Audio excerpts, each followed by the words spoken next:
우리만의 스토리 그 필름에 담긴 예쁜 사랑 얘기 마지막 장면엔 환한 미소로 웃고 있는 우리 까만 크레딧 속 너와 나 우리의 빛나던 밤이 지나고 서로를 탓하던 진짜 결말 속에 음악이 꺼진 듯 막이 내리고 나면 어두운 방 안에 나 홀로 있겠지 난 네가 생각이 나서 없는 엔딩을 쓰고 보고 싶어서 긴긴 밤을 새 또 아침이 오면 너를 찾는 난 내가 미워서 이런 내가 미워서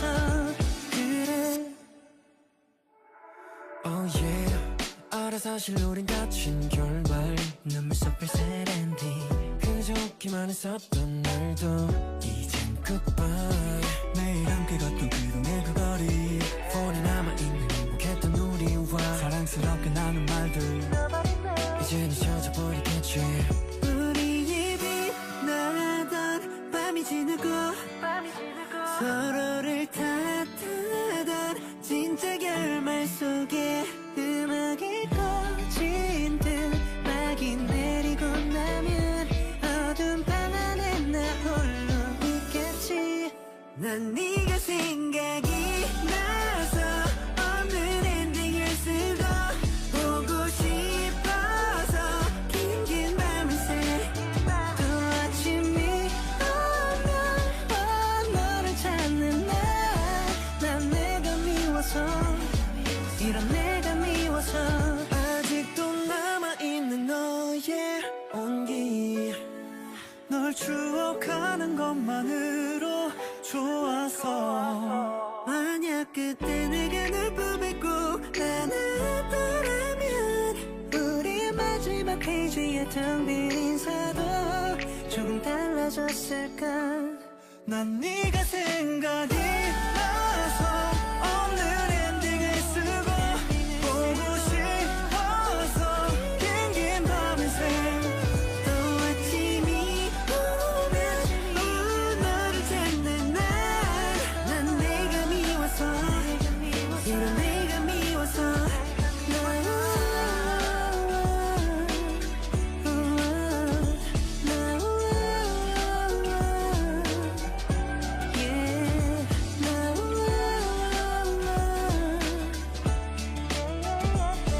빨리 결말이길 바래 이런 내가 미워서 그래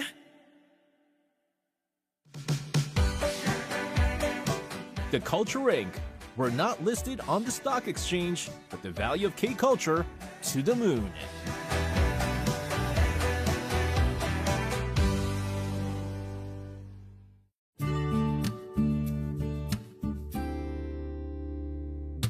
Coffee break. Today's tidbit.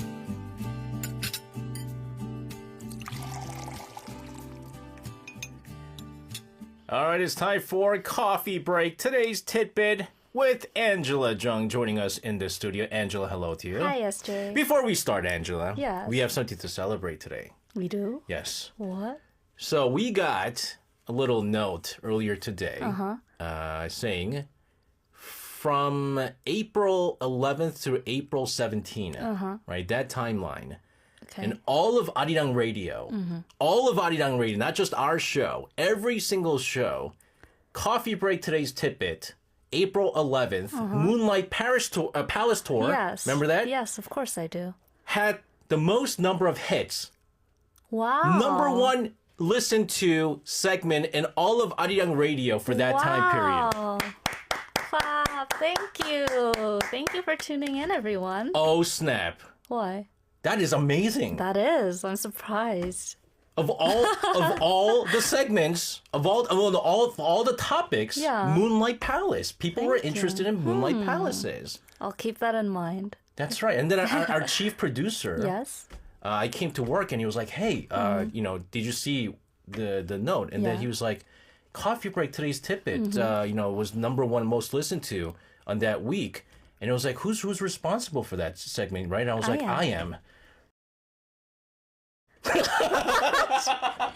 SJ, you just stole my work. Where's my present? No. I told him it was you. He was like, oh, that's right. That's the daily segment. Yes. He forgot about the title. Where's my prize? Your prize? Besides feeling good, where's my prize? That should be the biggest prize of all. It is, feeling of good. course. All right, so let's try to make another smash hit of a tidbit here today. Yay. What is today's tidbit? Well, let's see if you've been listening to what I've been actually saying. Okay. Do you know what day it is today? Today is Science Day. Because yesterday was Disabled Day, Disabled Person Day. Yes. Today is Science Day. Yay! You have been listening. A plus Yes. for Coffee Break.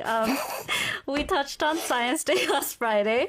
But as today is the actual day, I wanted to continue in that spirit. Thought we could talk about a topic that bridges both science and literature. Korean sci-fi. Oh my gosh. Why? Don't do this to me. Why? Remember the talk that we had? Remember the talk we had last Friday on the way home? Yes. I don't watch sci-fi. You don't I don't watch do sci-fi. That's why I brought this. Oh my Because goodness. I want you to start getting interested in sci-fi. Okay. So it's really picked up in Korea It over the past has. years, yeah. It's now one of the most talked about genres, actually, especially among younger readers like me.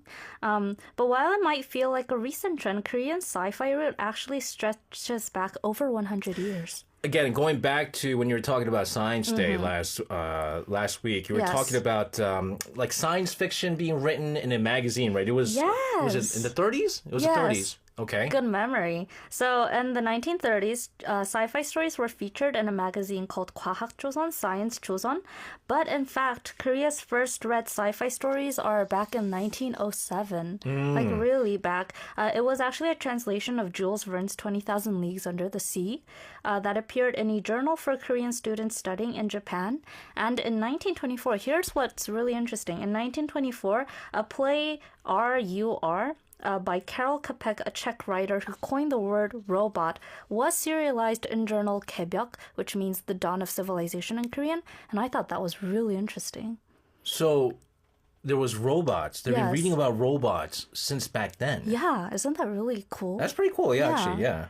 And what's more cool, one of the earliest original Korean sci-fi works was K 박사의 연구, the study of Dr. K in 1929. 29? Yes. Really cool, right? By author Kim Dong-in. The story imagined using feces to solve the global food crisis, which sounds really wild and ahead of its time. That was a curveball. Yeah, but it shows how writers were already using scientific imagination to tackle real-world problems. Using feces to solve the global food crisis. You'd have to read it to... but like, I really like sci-fi because it just... This, in a sentence, you can just put in any word. It's true. Yeah, and make it work. It's true. Yes. So how did Korean sci-fi evolve from there, though? Well, from after the Korean War, the genre obviously struggled for a little bit, but in the 1960s and 70s, it came back through stories for kids and teenagers. And then in 1968, the Korean Sci-Fi Writers Club was founded. And fast forward to the 1990s, the PC boom created a home for sci-fi fans and writers to form communities online. That's right, the forums. Those Yes. started coming out here. Yeah, I Yes. heard a lot about sci-fi being mentioned in the media these days, too, though. Yes, in recent years, authors like Kim Bo-young, Bae Myung-hoon, and Jung Bo-ra have brought Korean sci-fi to the global stage. Any names you 정보라. remember? 정보라. Is she the Curse Bunny? Yes. You read that, right? Speaking of feces. Speaking of feces. That book was a shocker. Yes, I read that book too, and it was a wild ride. But that book won awards. Yes, it did. It won a lot of awards, and Jung Bo-ra was actually nominated for another big award recently. And Jung Bo-ra was the first Korean writer ever not to be nominated for the Philip K. Dick Award in the U.S. That award is one of the top 3 sci-fi prizes in the world, with the other 2 being the Hugo Award and the Nebula Awards. Just to sidetrack a bit, do you know who Philip K. Dick is? Being that I don't really read a lot of sci-fis, I don't know Please who tell he me is. you I don't? I don't know who he is. Oh, no. I don't know who he is. Okay, so he's an American science fiction author who wrote Minority Report. The movie. the movie is actually based off his story, so a short story. So you can read it. It's short. Okay. And Do Androids Dream of Electric Sheep? You never heard of it. Well, that movie was also made into a film as well, Blade Runner.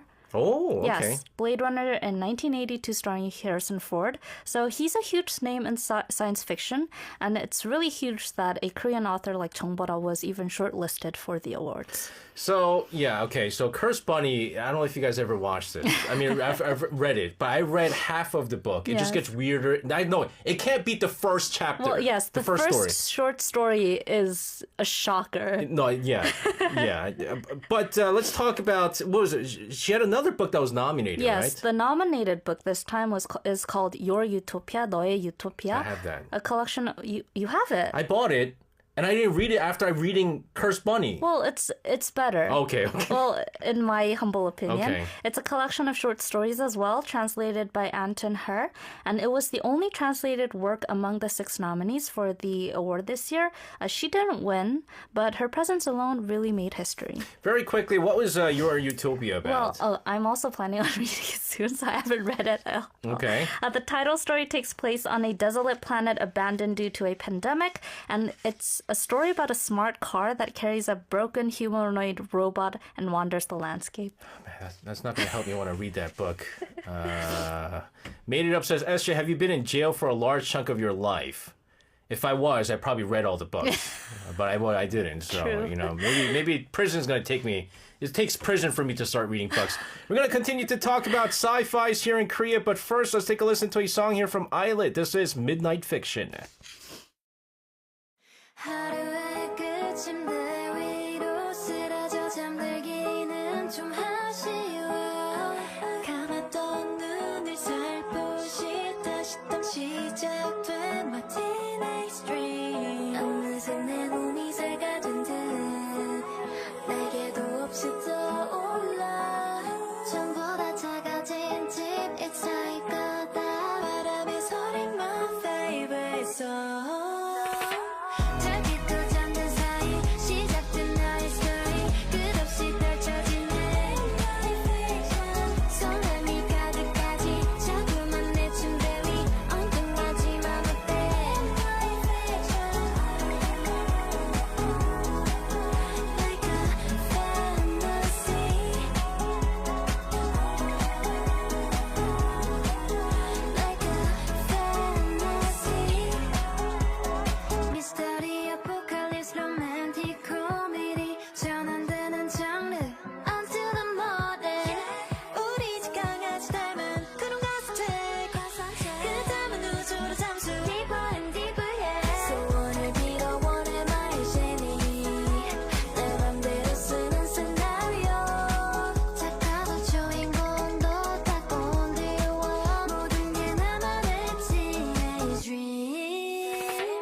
That was Islet with Midnight Fiction. Because we're talking about Korean sci-fi, we've been discussing Korean sci-fi novels and how Chung Bora and her book Cursed Bunny. I challenged somebody to finish reading Cursed Bunny because I couldn't finish it. It wasn't because I didn't have time. I just didn't want to finish it. Oh, I see. See? It was rough. I finished it. You read a translated version, I right? did. Yeah, I read the translated version. It was, even with the translated version, I was like, am I understanding what I'm reading here? We talked about the nomination of the Philip K. Dick Award, part of a larger wave. So what other Korean sci-fi books have been getting international attention? Well, quite a few actually. There's one book, I've read this, I'm Waiting for You, 당신을 기다리고 있어 by Kim Bo-young. This one, you might actually not be so, I don't know, feel bad about reading it. It's a space melodrama told through letters between lovers separated by time and space. It's just really romantic, easy reading book. You think I would read something like this? You think I'd read something like this? Why not, SJ? Why not? Also, Cursed Bunny by 정보라, which mixes horror, sci-fi, social critique. This one, you mentioned it won an award. It was shortlisted for the 2022 International Booker Prize. Yeah, and Anton Her, genius. He was on our show for, Korea Now some years ago. It was a great interview. Yeah. There's some other books. Yes, another big one is The Tower by Bae Myung-hoon, and his works are also known to be very Korean in tone. So, the reason I'm mentioning all these titles is because you can actually find many of these in English through the digital library of Korean literature. So if anyone is listening, they might want to try looking for it and read it. No, I'm telling you that even for myself, again, my Korean is good, but not good enough that I enjoy reading books. So I get translated versions, and there's a lot of translated versions. Yes. Great news for overseas listeners. It is. You can actually borrow the ebook through their website, the Digital Library of Korean Literature, and even find not only English translations, but also other language translations of these science fiction books, such as in French or in Japanese. Ooh la la. Ooh la, Cursed Bunny. Where's the cursed bunny? You only know how to use uela, right? Uela bibliothèque. Uela bibliothèque. C'est bibliothèque. Uela, Cursed Bunny. I did a whole thing in French. But that's the thing. If they replied in French, you wouldn't know where to find it.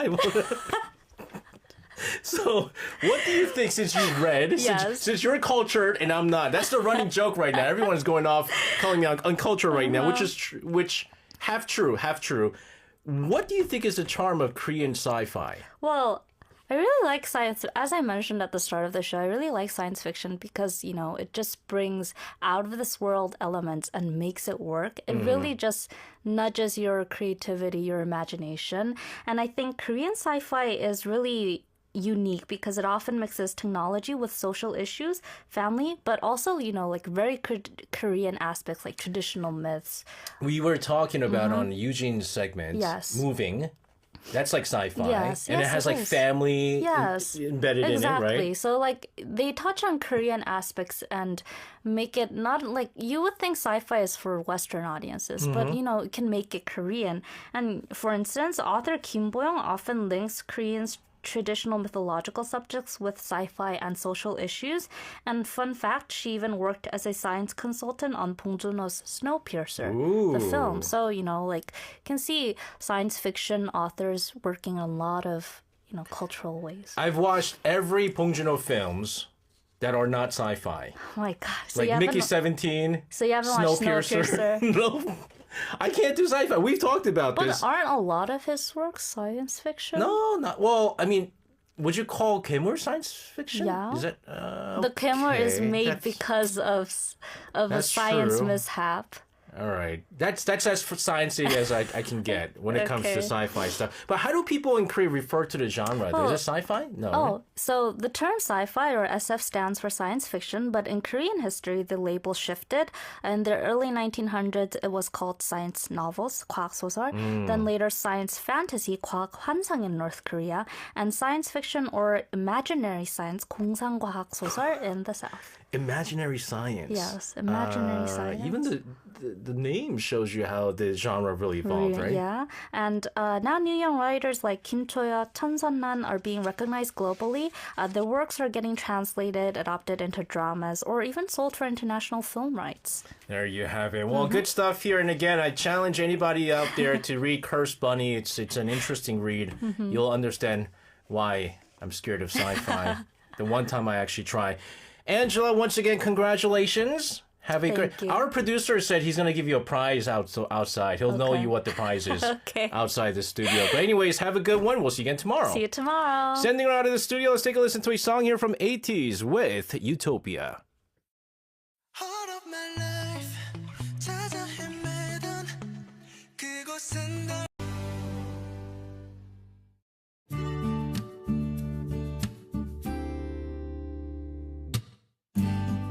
Coffee break. Today's tidbit.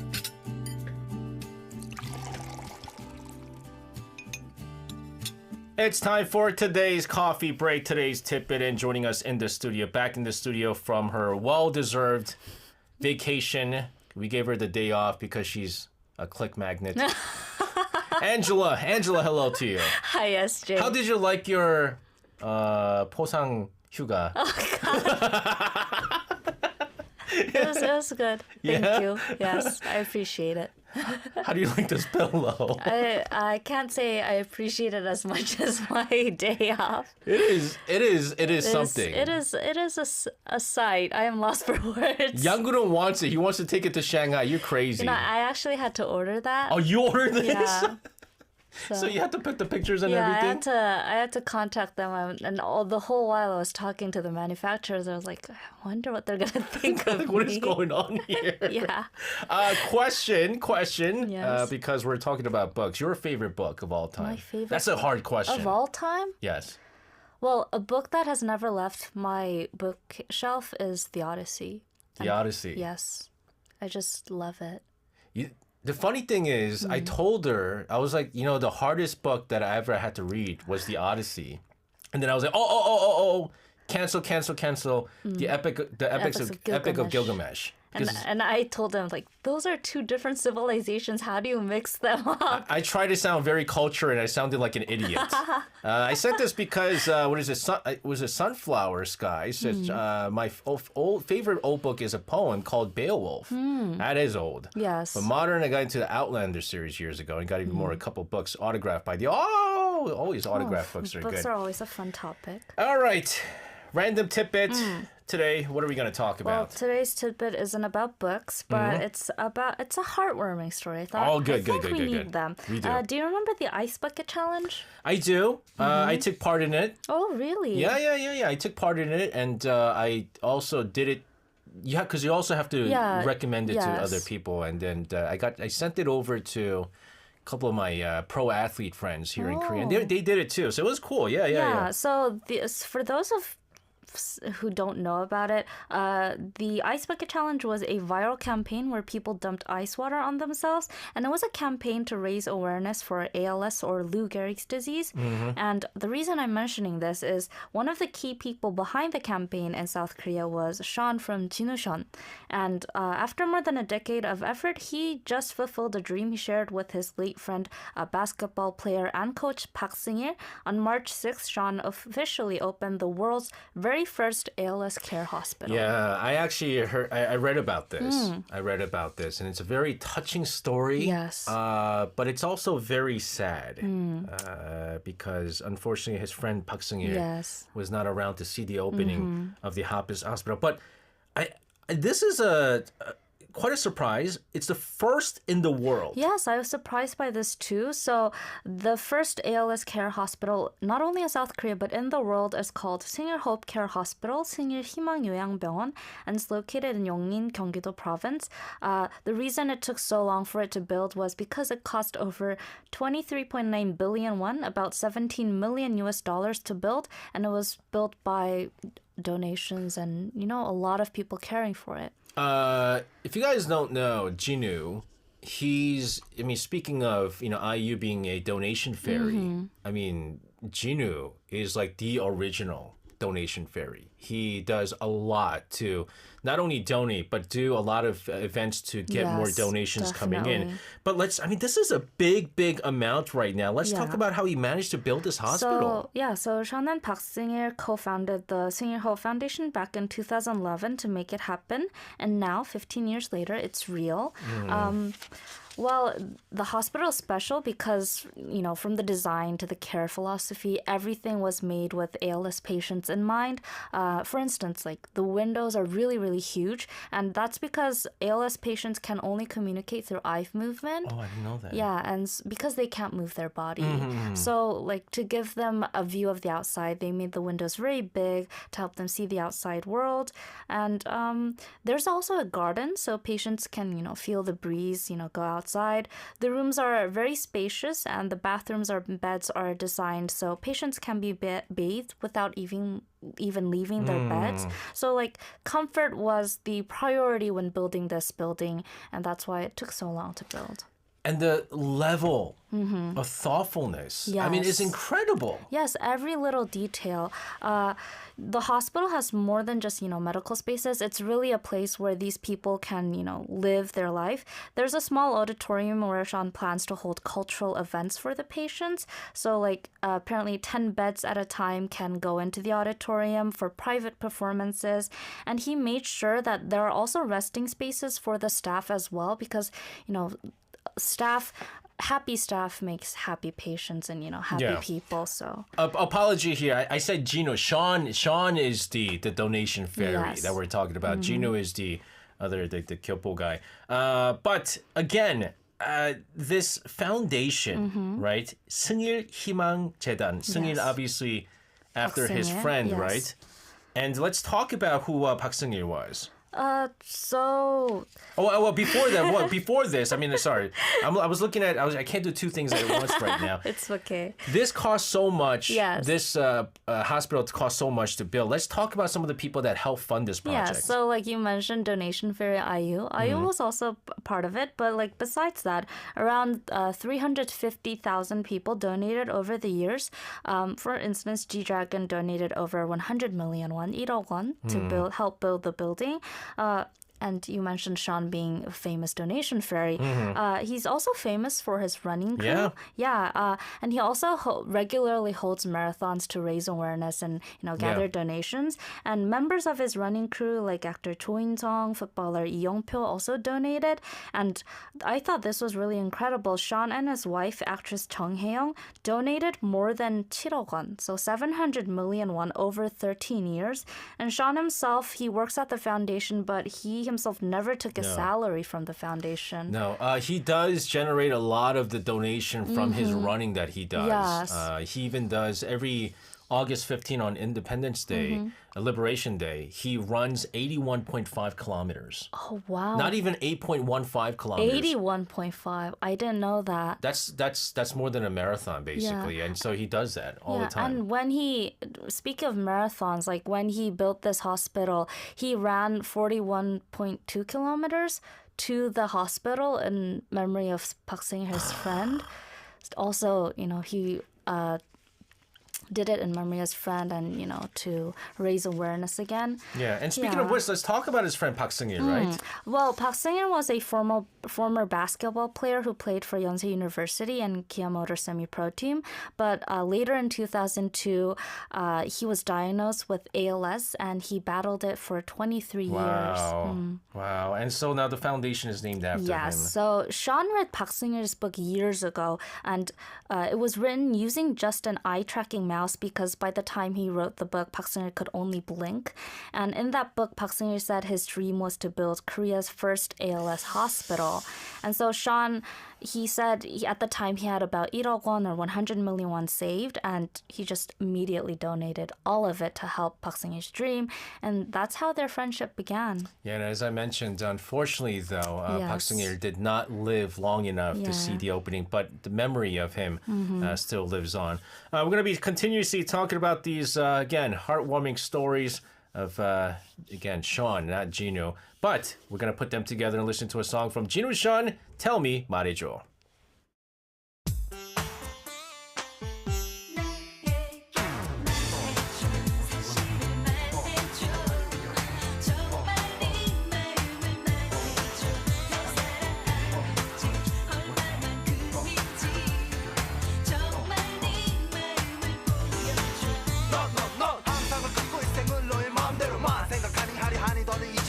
난 네 걱정보다 더 큰 사랑인 거야. 던지면 자꾸 받는 너의 의심 앞에서도 나 그렇게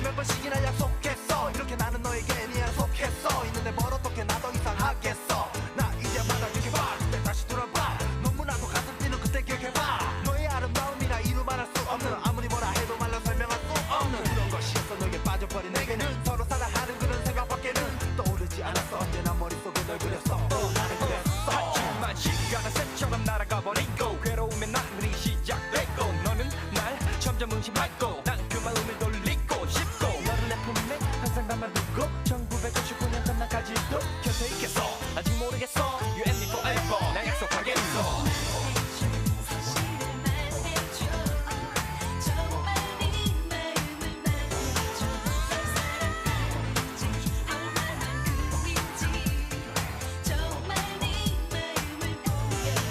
언제까지 바라봐야만 해 우미한 뭐 이제는 그만해 이미 날 모든 것을 주었잖아 언제나 말했잖아 그렇지만 너는 듣고 있지 않잖아 나를 믿어줘 느껴줘 감싸줘 나를 이제 네 안에서 자유롭게 불어줘 날 안아줘 불러줘 받아줘 내게 이제 네 안에서 자유롭게 기대줘 하늘에서 보내준 우리 사랑을 이룰 수 없다면 만날 수 없다면 나는 그 아픔으로 미쳐버릴 거라면 알 수 있겠니? 오 그렇다면 이제 그만 말아줘 나의 사랑을 이런 잃어버린 나의 사랑을 내 마음속 깊은 보석 같은 사랑을 네 앞에 있는 여기 나의 사랑을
Jinu Sean, Tell Me 말해줘. Great song. We talked about, again, Sean being the original donation fairy. Magic Crazy over in Shy City says we should all aspire to be a friend like Sean. True. Yes. Let's, again, go back to talking about the Ice Bucket Challenge, which went viral Yes. all throughout the world. But let's talk about the legacy in Korea, though. So, the Ice Bucket Challenge all started in 2014. In Korea, singer Tim brought it over and nominated Sean, who then nominated G-Dragon, Cho In-sung, and Youngpyo. And that's when it just exploded. Celebrities were doing it, athletes were doing it, everyone joined in. And later, because their favorite celebrities were doing it, many fans followed suit. Yeah, again, I remember people posting the Yes, videos. me too. And I think if I could look for it, I'd be able to find me doing the Ice Bucket Challenge too. And I think part of a former show here on Arirang, Korea Today, I was up at the roof doing the Ice Bucket Challenge because I got challenged by somebody. But this challenge, I mean, it worked. It was massive. Yeah. So, the challenge itself was really simple. Just get nominated, pour ice water on yourself, or donate, or do both. Did you donate? You have to do. It's basically, if you can't do it, you have to donate. Yes. But I did the Ice Bucket Challenge and donated. Yes, most people do both. And then you have to, post the video of you pouring ice on yourself and nominate 3 more people to keep the chain going. I also remember, it being on F-Book. Yeah. And, it worked. The first wave raised massive awareness and funding. Sean revived it again in 2018 when the hospital land was secured, and once more in 2023 when construction was nearly finished. I remember because, 2 years ago, I went on social media and saw the Ice Bucket Challenge going on again. And so I was like, what's that? Why is it going on again? And I remember looking into it, and each time millions were raised for the hospital building, and Sean says the challenge helped create a culture of joyful, accessible giving and awareness for ALS. I remember it was so trendy, and everybody, all the famous people were doing challenging famous other famous people, and I wanted to do the same thing, but I didn't know any famous people. So I did famous athletes I knew. So it was back in the day. So I was I challenge Aaron Haynes, who was a basketball player, and Shane Newman, who was a pitcher for the Lotte Giants. And so they did it and they said, I got challenged by SJ. And I was like, yes. Who nominated you? My high school friend. Oh. My high school friend nominated me. I was like, dude, you're in New York. You nominated me all the way in Korea. He was like, I'm just wondering if it goes all the way to Korea. I was like, yes, it's viral here in Korea too. It's going on. But this is the thing. I mean, it had a real impact. It wasn't just about going viral and making videos. It had a real impact. Yes, it had an impact more than people actually realize. A U.S. medical study in 2020 actually showed that the Ice Bucket Challenge donations helped fund major breakthroughs in slowing the progression of ALS. So I think that's amazing. And, even beyond science, it connected people to the cause and to each other. Like your friend, all the way in New York, he just contacted you for you.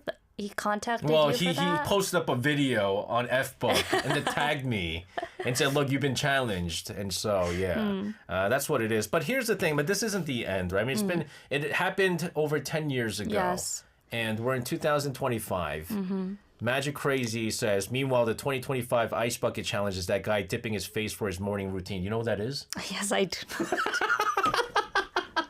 Oh my God, I can't believe I do know what I do. I'm actually surprised you know what I'm talking about right now. Like timestamps. Yeah. But this is not the end. This is a new beginning that we're looking at right now. And people can still support the cause. Yes. In South Korea, if you want to donate to the hospital, you can donate to the Senior Hope Foundation. And even overseas donors can. And all proceeds go toward running the hospital and supporting patients and families of ALS. And of course, there are other methods too. So if you're interested, you can look into it. Question here before we end it. You chose a song, Sticky by Kiss of Life. Yes. Why did you? I can't for the life of me understand why you chose this song. So I thought it was interesting too. The CEO of the group's agency, Hong Seung-sung, has been battling ALS since 2012. And despite his diagnosis, he launched the girl group Kiss of Life during his treatment. And, I thought ending with Kiss of Life's most famous song would be, a reminder that even in the face of hardship, creativity and hope can thrive and we can all do everything. So... Man, Angela, that was deep. That was good stuff. Angela, thank you so much. It's no wonder you're a click magnet. Have a safe rest of your day, and we'll see you again tomorrow. See you tomorrow. This is Kiss of Life with Sticky.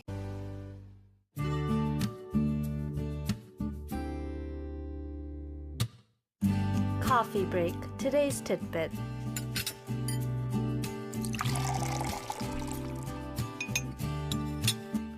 All right, it's time for our weekdays a coffee break. Today's tidbit, and joining us in the studio, Arirang Jella. Arirang Jella, hello to you. Hi, SJ. It's set now. Bruce has the trademark to Arirang Jella, but we're open for more nicknames. I don't know what you're gonna do with having trademark that, but congratulations. Yes, Bruce. congratulations.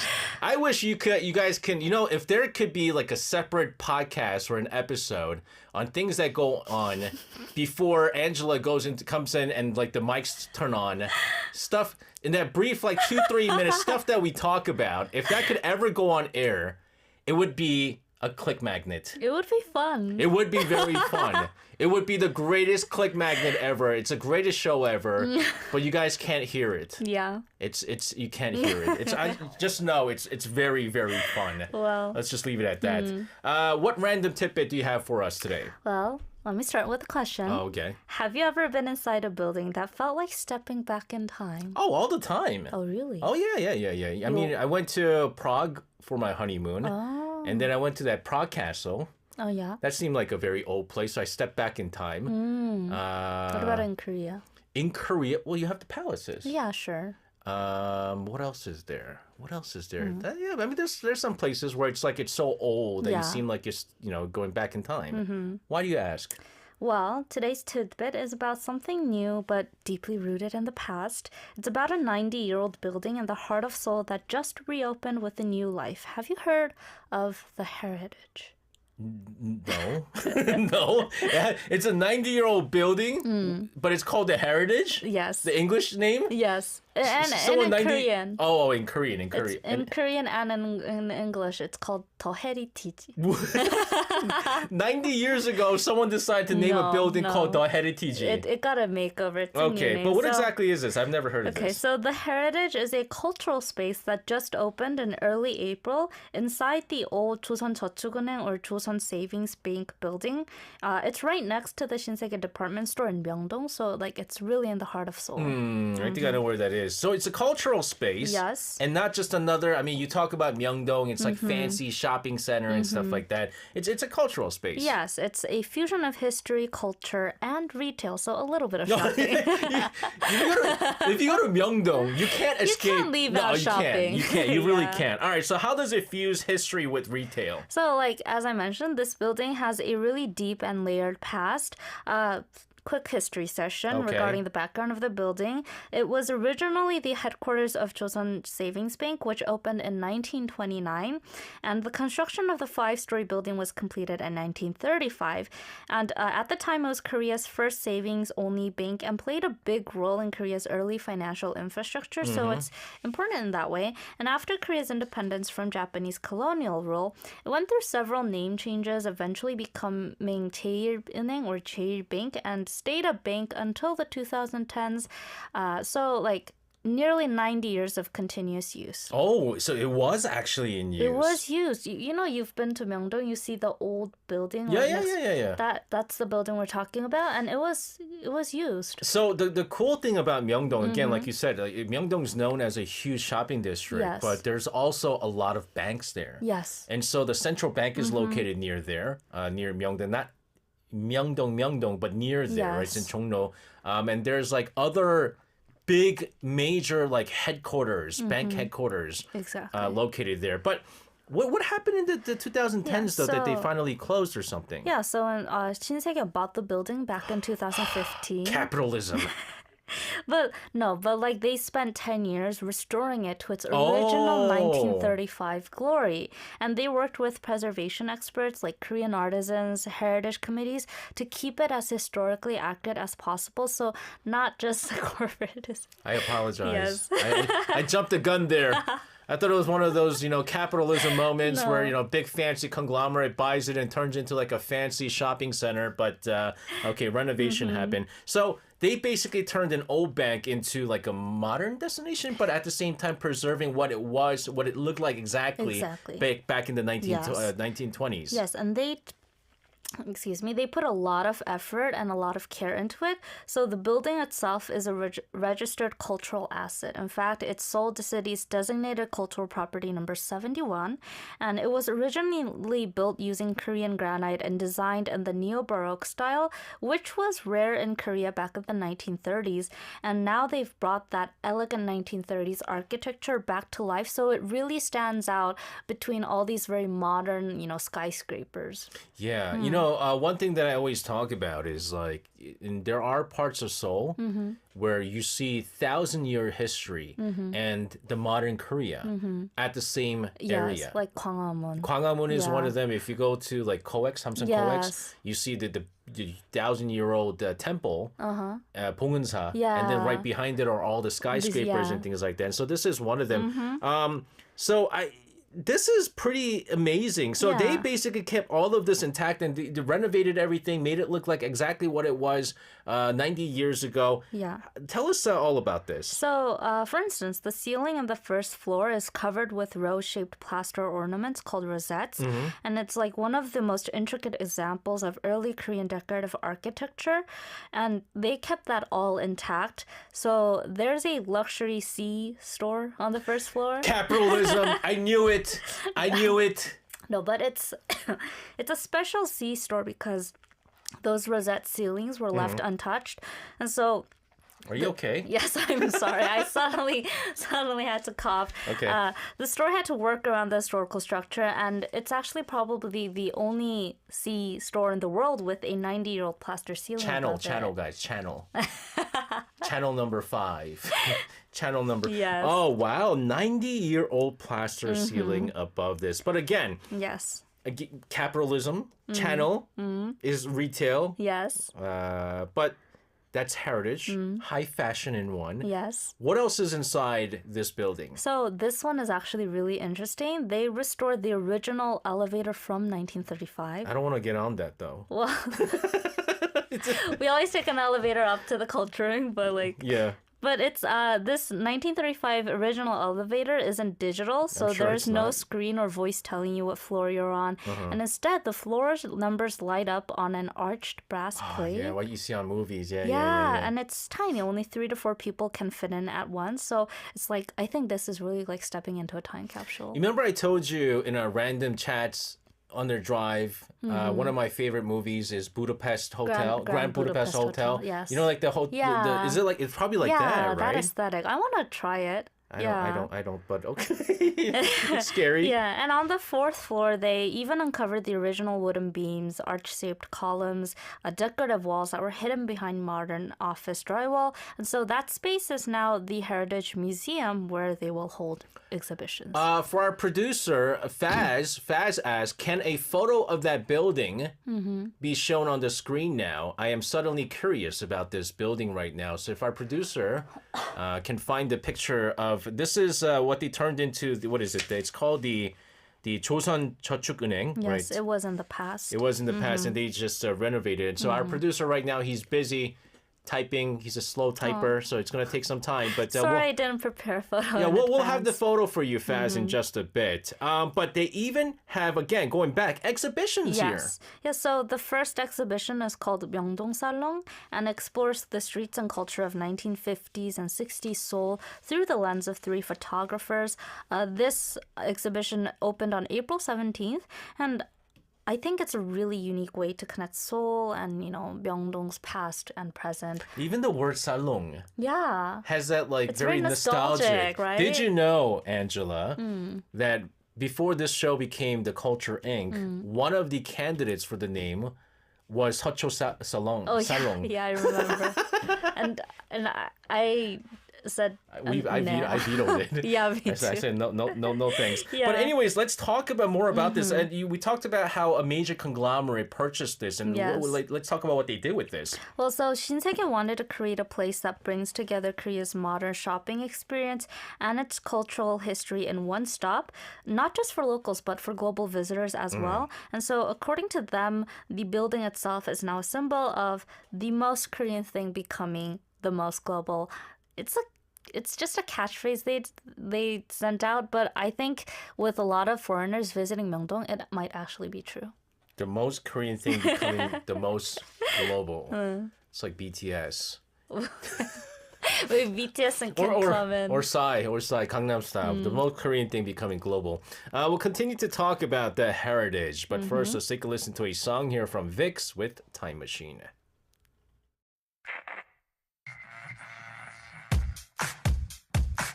타락한 구석에 먼지가 뒤덮었음 작고 낡은 라디오 내 목소리 속에 선명하게 들려온 작고 여린 목소리 Who's that, who's that? 기억이 날 듯 귀에 익은 듯 이제는 훌쩍 자란 조금은 어렸던 나 지금처럼 어제 일처럼 흘러나오는 나의 얘기 어느새 바래져 내게 사진 속에 깊이 남아있는 그 빛을 잃은 시간들 다시 불러보는 너무 그리운 날들 거짓말처럼 사랑 한자 속에 잠든 어린 시절 옛날 얘기처럼 꺼낸 어린 시절 모래성 쌓기와 땅 따먹기 흙이 더럽다는 생각은 안 하고 만졌지 난 그리워 그때가 아니 순수하던 그때의 내가 아이들은 어른이 되고 싶고 어른들은 아이가 되고픈 심리 지침 떼봐야 시간은 가 방법은 하나 타임머신 신나는 일도 무서운 일도 모든 게 즐거웠던 조금은 어렸던 나 그 웃음이 왈칵 눈물이 흘러나오는 나의 얘기 어느새 바래져 내게 사진 속에 깊이 남아있는 그 빛을 잃은 시간들 다시 불러보는 너무 그리운 날들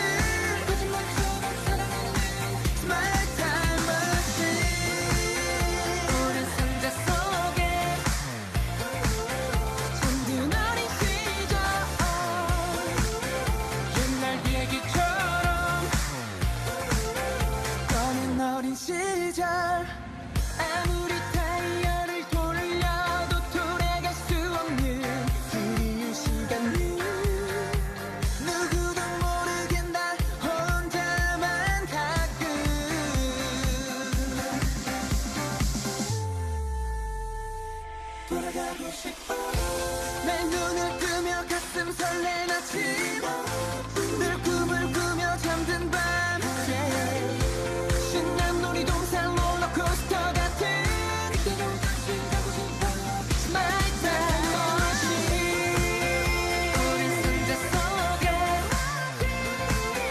잠든 내 어린 시절 옛날 얘기처럼 떠는 어린 시절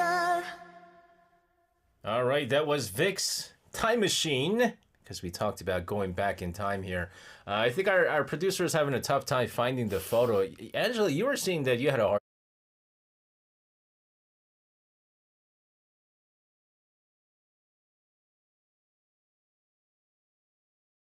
Old 조선제일저축은행. Wow. Yeah. But like they have basically restored it to that. That's beautiful. Yeah, right? That's a bank? The heritage. Yo, they're using everybody's money that they put into that bank. Yo, that's oh my goodness, that's so fancy. History.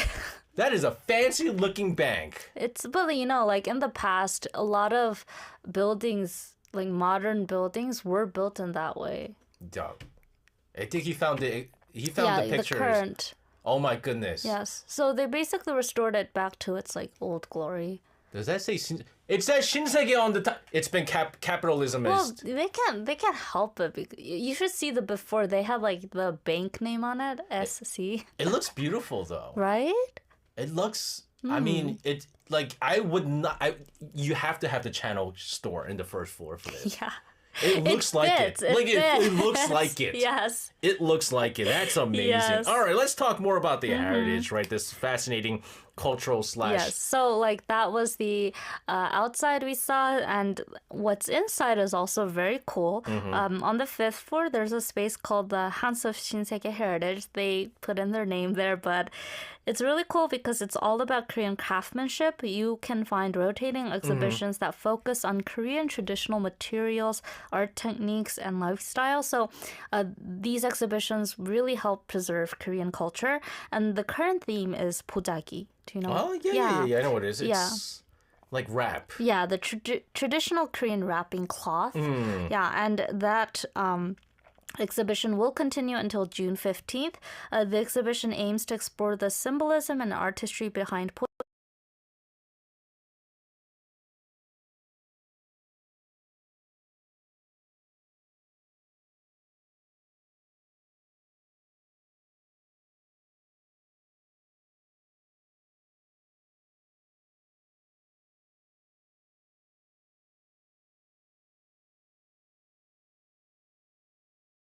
very beautifully plated traditional desserts in a peaceful rooftop garden. So like you can imagine sitting at the top of the floor, very Baroque style floor, while overlooking the modern skyline of Seoul. You have to drink wine.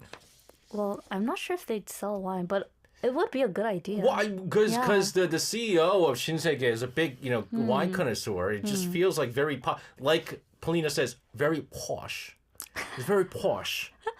And there's a basement there. What's inside the basement? Yes, the basement has a gift shop, but it's not your average gift shop. This is also special. Everything sold there is going to be made by Korean artisans, and it all ties back to, Korean life, nature, heritage again. Do you like gift shops? Yes and no. Oh, what? No? Why no? I love gift shops. It's just because like it's a trap, right? It's always a trap. They put it in a certain. It's always at the exit, Yeah. right before you go, and you have to buy, or you Yeah. kid says they want to buy it and things like that. It's not bad. It's not Yeah. bad. And you'll also find a hidden gem on the basement as well. A giant vault door that used to be part of the bank. So it's not in use anymore, but it's on display and you can even touch it. So great photo spot. All right. Yeah. So you can interact with the building as well. So I think that's good. Good stuff here. I have to say, man, this is an amazing place, and you guys, and this is, I guess there's open and closed times too. You guys have to check that out later on. If you Yes. ever come to Korea, you guys are probably gonna go to Myeongdong anyways. Yeah, exactly. Might as well check it out. It is pretty. Even looking at the outside of it looks impressive. Yeah, you will pass it if you go to Myeongdong. It's inevitable, so check it out. You'll know about its history because of today's tidbit. There you go. All right, well put there, Angela. Thank you as always for your tips. tidbit. Have a safe rest of your night. We'll see you again tomorrow. See you tomorrow. All right, sending out of the studio. Let's take a listen to a song here from CN Blue. Then, now, and forever. 과거, 현재, 미래.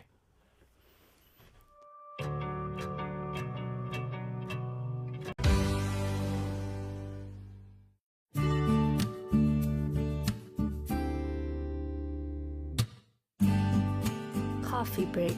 Today's tidbit.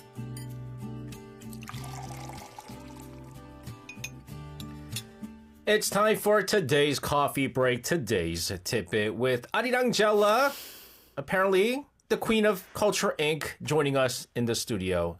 Angela, hello to you. Hi, SJ. You're not the queen of Arirang. I mean, you're not the queen of Culture Inc. You know who the queen of Culture Inc. is? No. Pretty little SJ. To be fair, I don't want to be queen, so... Oh, by the way, Angela gave me a little bit of a tidbit. Rolling quartz. Yes. I've never heard the rolling quartz. And then I thought it was a little bit unusual that Chris Rhodes, our good buddy Chris Rhodes over in Leeds, was like, oh, Rolling Quartz is a really good band. And I was like, Chris saying that a rock band, an all-boys rock band is going to... You came in and said they're actually an all-girls rock band. Yeah. It makes sense. It makes sense. I was just wondering why that's... All right. Anyways, Angela, our last tidbit for the week. Yes. What do we have for us? Well, I'm gonna start with another question. Yes. Guess what day today it is? Friday. Besides that. Arirang Jella Day. What day is today? Today is 법의 or Law Day in Korea. There's like a day for like everything nowadays, isn't there? Yeah, it's pretty true. Like I heard yesterday, like Johan saying it was International Day of Penguins or something. So pretty much there is a day for everything, but Law Day actually has some weight to it. Okay. It was established in 1964, inspired by a global conference in Athens the year before. Countries were encouraged to dedicate a day to the rule of law, and in Korea it's about encouraging respect for the law and honoring those who contribute to legal order. Okay, So it's so today's tip is going to be about law? Not exactly. It's more about a person and a documentary that's been quietly making a big comeback. It's the documentary is called A Man Who Heals the City, and the Korean title is 어른 김장하. Let me tell you something. What? I know the camera director Of this of documentary? 어른 김장하. That is cool. You know who he is? No. He is the same camera director that filmed our documentary, Wave to Wave. That's amazing. Yes. Our Wow. 호진 감독님. So did you watch the documentary? Putting you on the spot here. He's also done a lot of other documentaries too. Our producers, I'm just gonna throw him under the bus too. He said he also didn't watch it. Okay, well, maybe after listening to today's tidbit, But I you know might the want story. to. I know the Yes. story of this person Okay. because I've read about this person Yeah. and all the people that he's influenced. But 어른, adult. Yes, but like with the deeper meaning. So 어른 here doesn't like just not mean just an adult, but like a true grown up, like someone you can look up to, someone who lives with integrity, humility, and here the documentary shows how Kim Jang-ha embodies being a true adult. So I know who this person is. In fact, actually, even before this documentary came out. Yeah. Oh, by the way, this documentary, you guys can check it out on Netflix. I was going to talk Yeah, about it. and he's won awards. Please show respect. Props to our camera director guy. Great guy, by the way. Yes. I had a blast shooting the documentaries with him.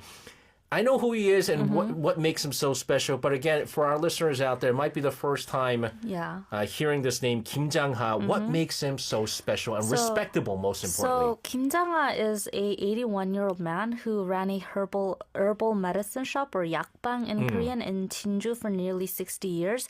But he's not like known for being a pharmacist. He was a quiet philanthropist. So he gave back everything he earned to society, like to build schools, fund scholarships, support community arts, women's rights, historical research, you name it. So like he did everything. And, you know, for instance, he even built a high school with his own money and later donated it to the government. And what's remarkable is that he did all this without ever seeking the spotlight. No. Yeah, he, like, as you mentioned, like, no interviews, no awards. Like, he doesn't do it for the fame. He just does it because it's right. People didn't know about him for a really, really long time. Yeah. We'll talk about maybe some significant names that pop up Yes. that were thanks to Kim Jang-ha, 어른 Kim Jang-ha, that they were able to get to where they are. But this is an amazing story that in some ways came to spotlight very, very late. Yes, true. And, you know, actually, when people heard about it for the first time, a lot of people said it sounds unreal. Like, it's like a fantasy. In fact, when the documentary about him first aired in 2023 on television, it was actually dubbed a fantasy disguised as a documentary because it's that unreal. And because it's so rare to meet someone who gives so much and, you know, expects nothing back and lives so modestly, a lot of people, I think, are really looking up to this man. And, you know, just to give you a little tidbit about how humble he is, like, he doesn't even own a car. He rode a bike to work every day, and he even wore the same tattered jacket for decades. If you watch, again, this is the poster Yes. for 어른 Kim Jang-ha, It's Man the Who movie Heals the City. poster. Oh, it's a movie Yes. poster. So I saw bits and pieces of it, of this documentary, this movie, right? And if you look at his yakbang, the herbal medicine place, it's not like it's like all fancy, multiple floors. He makes it's very, very humble, small, Yes. you would go, oh my goodness, really? How was he able to donate that much? Well, it's because he donated so much that he kept his own shop. Very, Yes. very humble here. But Yes. you talked about law, the day of the law, and all of a sudden this documentary making a comeback. Yes. There is a reason for this, and it goes Yes. back to the idea on the people that he really influenced, right? Yes, so that's where Law Day comes back into the story and why I mentioned it earlier. So earlier this month on April 4th, Constitutional Court Justice Moon Hyung-bae made headlines after leading the impeachment trial of former President Yoon Suk-yeol. And the reason this relates to the documentary is because Moon Hyung-bae was one of Kim Jang-ha's scholarship students. That is right. Yes. And Moon Hyung-bae came from like nothing. And these are the kids that, people that, 어른 Kim Jang-ha really helped out. People Yes. who he knew Had potential. had Yes. potential, but didn't have the money to continue to get the education. Exactly. I mean, let's talk about Moon Hyung-bae and when they were able to meet. Yeah, so when Moon Hyung-bae was in high school, Kim Jang-un supported him all the way through law school. And during Moon's confirmation hearing for being a constitutional court justice back in 2019, Moon spoke about Kim's impact on his life. And, at the confirmation hearing, he said how he was always told to not repay back to Kim Jang-un, but if he was really thankful, if he wants to give it back to the society. And I think it just encapsulates what Kim Jang-un's, life ethic is really. And you know what I think is even more remarkable is also Moon Hyung-bae to be he was an acting chief of the Constitutional Court. Yes. You would think that he would be like rolling in money. He's also a very humble man. Yes. His assets only come out to less than $400,000. Assets, meaning that including his house and all that stuff, all the things that he owns, because he was taught always give back to the society and be humble. And he learned exactly that from Kim Jang-un. But this whole thing, again, the connection sparked the interest in this documentary. Yeah, again. so Moon's connection to Kim went viral, and suddenly people were rediscovering the documentary. So it shot up charts on streaming platforms like X and hit the top 10. And on April 10th, it was even re-released in theaters, the documentary, and that's almost unheard of for a documentary. Yeah. And some are really calling it the most meaningful box office reversal in recent memory. Yeah. Oh, man. We'll talk more about this right now. But first, let's take a short song break, right? We talked about 어른. This is Sandia with Grown Ups, 어른.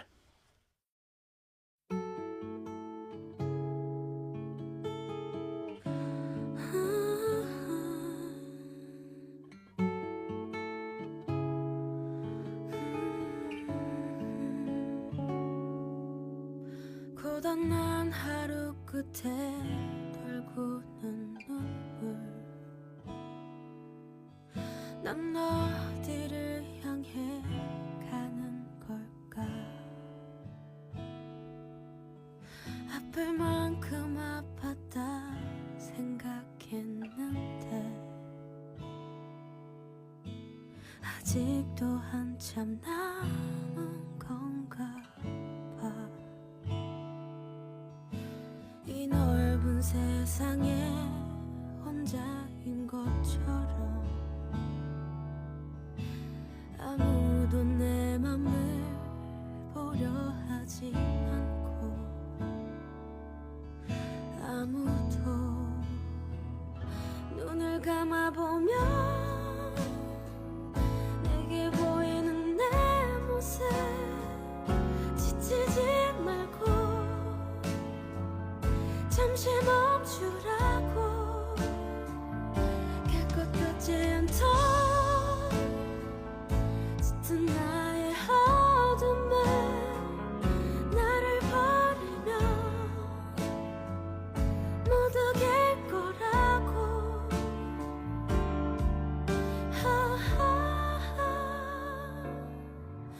웃는 사람들 틈에 이방인처럼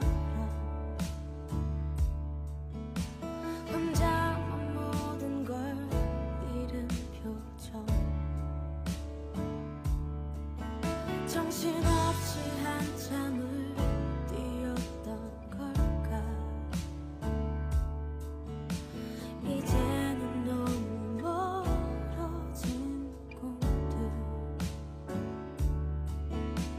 이 오랜 슬픔이 그치기는 할까 언젠가 한 번쯤 따스한 햇살이 내릴까 나는 내가 되고 별은 영원히 빛나고 잠들지 않는 꿈을 꾸고 있어 바보 같은 나는 내가 될 수 없던 걸 눈을 뜨고야 그걸 알게 됐죠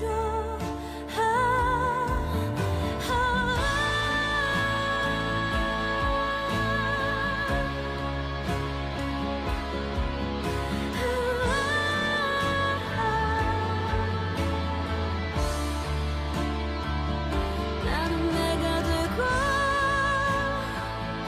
별은 영원히 빛나고 잠들지 않는 꿈을 꾸고 있어 바보 같은 나는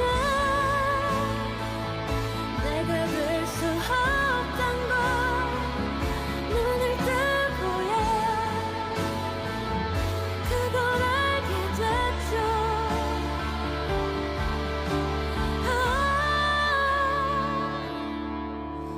어떤 날 어떤 시간 어떤 곳에서 나의 작은 세상은 웃어줄까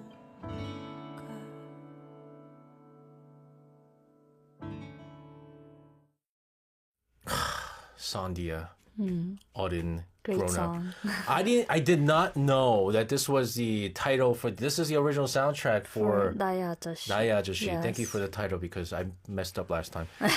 아는 아저씨, I called it. This is such a great song, by the way. Let's talk about the documentary. What's the documentary like? So I actually took a look at it last night, and it's really quiet.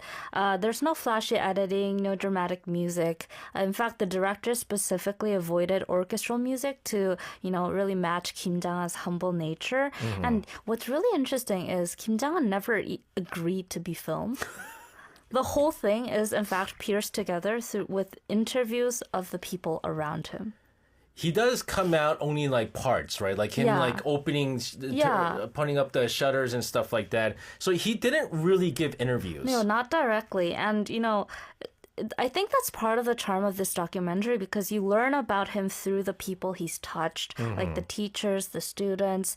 Moon Hyung-bae also appears in this documentary. Yeah, so, yeah. it feels like a mosaic of testimony. So let's talk about what kind of support, what kind of causes he supported. Well, like I mentioned earlier, he really supported everything, but he was particularly deeply invested in the Hyungpyeong-undong, which was a movement that fought class discrimination in early 20th century Korea and began in Jinju, where his yakbang is located. And he believes society should care for everyone, and especially those who've been forgotten. How did this family feel about this? Yeah. So, like when people give back to society, the family tends to be kind of overlooked, right? It's like, we don't have anything. Why are you giving everything? Give that money to me. But in fact, that's not the case with his family even. Like his wife once said, I thought this was funny. He wants to do it, so what can I say? Nice. Yeah, and his children and grandchildren all live modest lives too, and there's no resentment. They said they're just really proud of their father and grandfather. I mean, you can now imagine why he's being called the last true adult. Yes, right? a lot of people are saying in an era where the word shame and modesty kind of feel outdated, like people are finding comfort in Kim Jang-a's story. And, it reminds us how integrity really matters when living. Again, for our listeners out there, Arirang Kim Jang-a, right? The man who heals a city, that's available on the Flicks. Check it out and support also our camera director who was part of Wave to Wave. Great guy. He's a great guy. Angela, thank you very much for today's I wish we had more time to talk about this. We ran out, actually. But have a great weekend. We'll see you again next week. Yeah, see you on Monday. All right, sending out of the studio. This is one of my favorite songs, 이승철 with No One Else, 그런 사람도 없습니다.